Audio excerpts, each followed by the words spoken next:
మా దారి అడ్డదారి అంటున్నాయి నోట్ల మార్పిడి ముఠాలు. పాత నోట్ల మార్పిడికి గడువు ముగిసినా డోంట్ కేర్ అంటూ చెలరేగిపోతున్నాయి.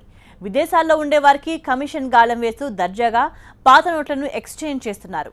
వేలు లక్షలు కాదు, కోట్ల రూపాయలు ఎన్ఆర్ఐల అకౌంట్లలో జమ చేస్తున్నారు. జగిత్యాల జిల్లాలో ఈ దందా కొత్త పుంతలు తొక్కుతోంది. కట్టలే కట్టలు, అన్నీ పాత నోట్లే. నోట్ల మార్పిడి ముఠాల సరికొత్త ప్లాన్. ఎన్ఆర్ఐలతో కమిషన్ బేరాలు. పాత నోట్లకు కాలం చెల్లింది. వీటి స్థానంలో కొత్త 500, 2000 నోట్లొచ్చాయి. ఇప్పుడెవరి చేతుల్లో చూసినా కొత్త నోట్లే కనిపిస్తున్నాయి. కానీ కొంతమంది మాత్రం పాత నోట్లతో పక్కా బిజినెస్ చేస్తున్నారు.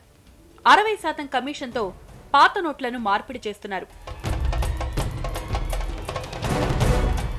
వాస్తవానికి మన దేశంలో పాత నోట్ల మార్పిడికి గడువు ముగిసి చాలా రోజులైంది. విదేశాల్లో ఉండేవారికి మాత్రం నోట్ల మార్పిడికి ఇంకా అవకాశం ఉంది. ఆ గడువును క్యాష్ చేసుకుంది ఈ గ్యాంగ్.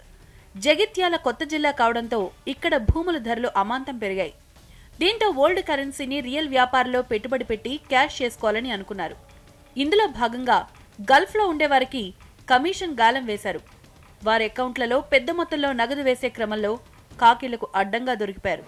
తీగలాగితే మొత్తం డొంకంతా కదిలిందన్నారు పోలీసులు. ల్యాండ్ సెటిల్మెంట్ చేయడం, ల్యాండ్ డీలింగ్స్ చేయడం, వచ్చిన క్యాష్ని తర్వాత ఓల్డ్ కరెన్సీతో డీల్ చేయడం. Only looking for some people who can exchange this.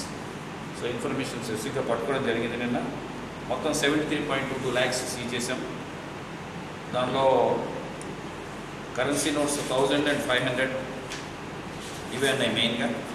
మీకు తెలిసి ఉండొచ్చు, జస్ట్ 1 week బ్యాక్ ఇంకొక 25 lakhs సీజ్ చేసాం రూరల్ వెహికల్ చెకింగ్లో.